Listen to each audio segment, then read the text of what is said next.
Hello, my name is Klaas van Schelven and I'm here to tell you a little bit about my project, which is called Expressions of Change. And this being a lightning talk, it's going to be really the helicopter overview. So first a few words about the motivation. So the motivation is that any software will evolve. Software is either dead or changing, and a commonly cited figure is 40 to 80% of software costs is in maintenance. And this is the main building block of software construction. So maybe we don't actually use punch cards, but we at least use something that's very closely related to it, and that's the text file. And not pictured here is the previous version of this punch card. So in other words, in our conversation with the compiler, the past plays no role whatsoever, if you can even call it a conversation.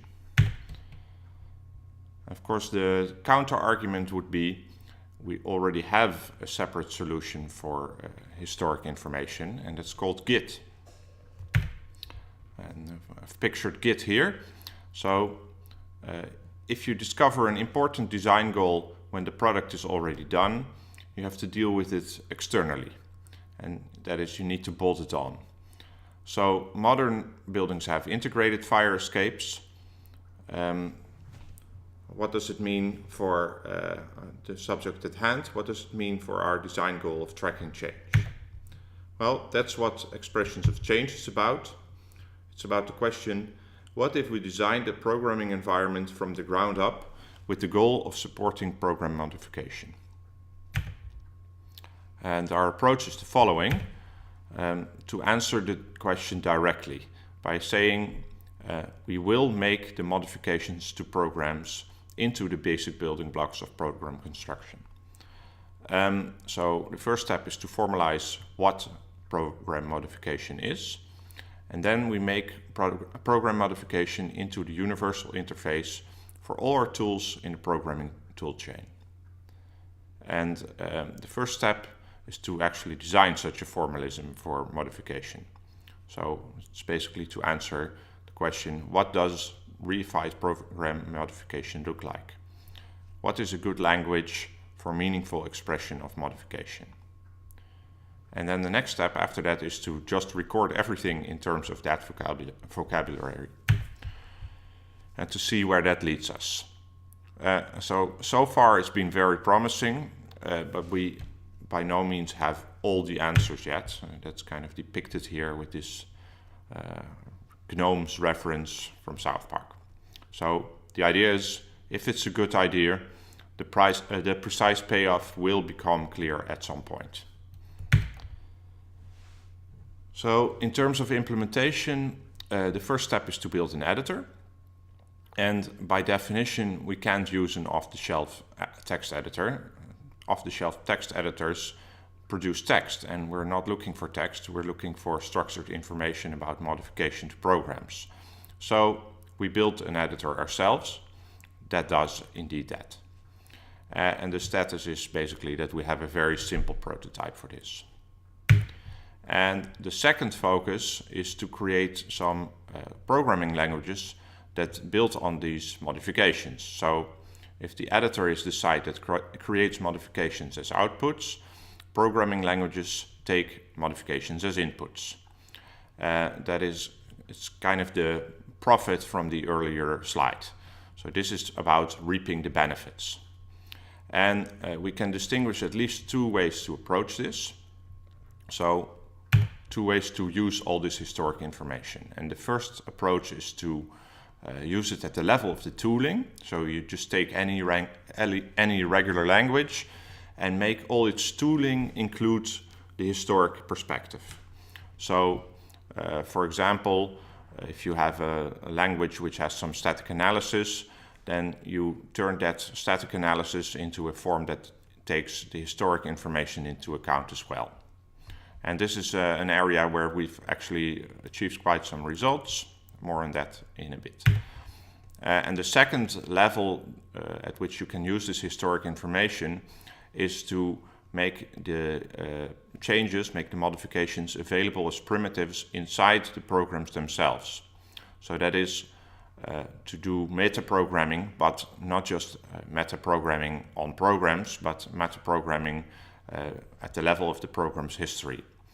And the kind of results or benefits you can think of, kind of things you could do with that, are to have better support for migrating data alongside with the changing programs, and for example to upgrade software while it's running without kind of doing the have you tried turning it off and on again approach, but changing out the parts of the machine while the machine is running. So here there's lots of ideas, but not much implementations yet. So speaking of results, what's been achieved so far? Well, first, here's some authority figures telling you what you should already know, which is that composition is super important in programming. So we take this observation and then we ask, how does it apply to the primitives of modification that I was talking about earlier? So can we come up with a meaningful relationship between the way we structure programs and the way we structure modifications to programs? And the answer is that in fact we can. So if a program is structured with modules, functions, expressions, etc., then the first thing is we give a way to get historic information at each of those levels. So we can answer the questions, what is the history of this program, what's the history of this module, etc., all the way down to what's the history of this super small expression.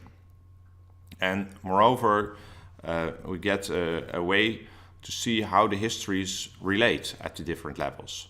So the history of a module is expressed precisely in terms of the histories of the functions it contains, etc.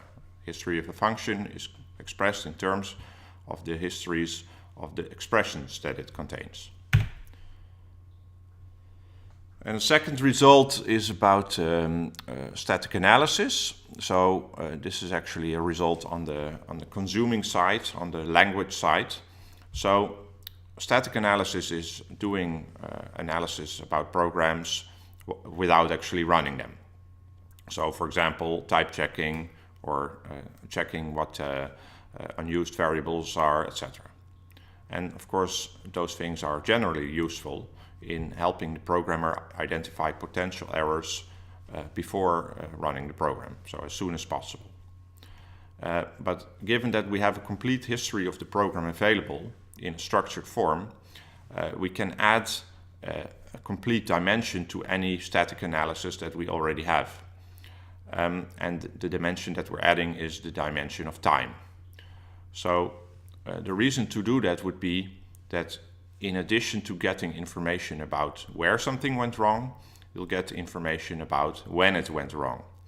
And both of those things are hugely helpful when you're trying to understand why something went wrong, which is of course the thing that you need to know to actually solve it, right?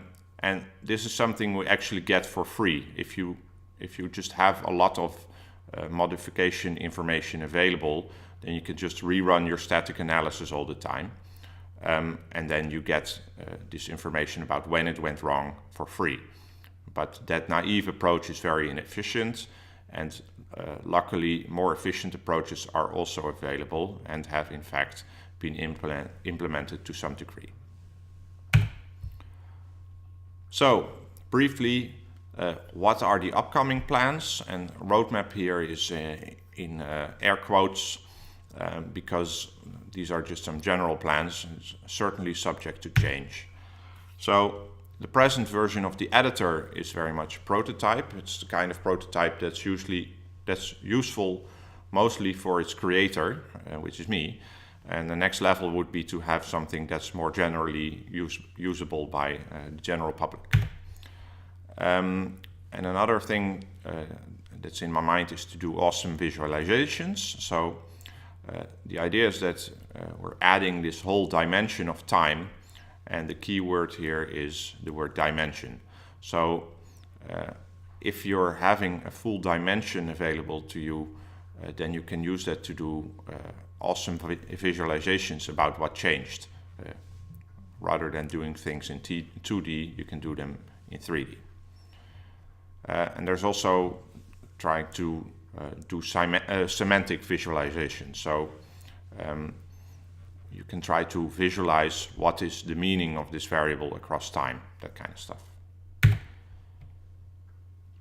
So finally, collaborative editing. So real-time collaborative editing is kind of a dream that goes back to the greatest demo of all times, and we still haven't really achieved it.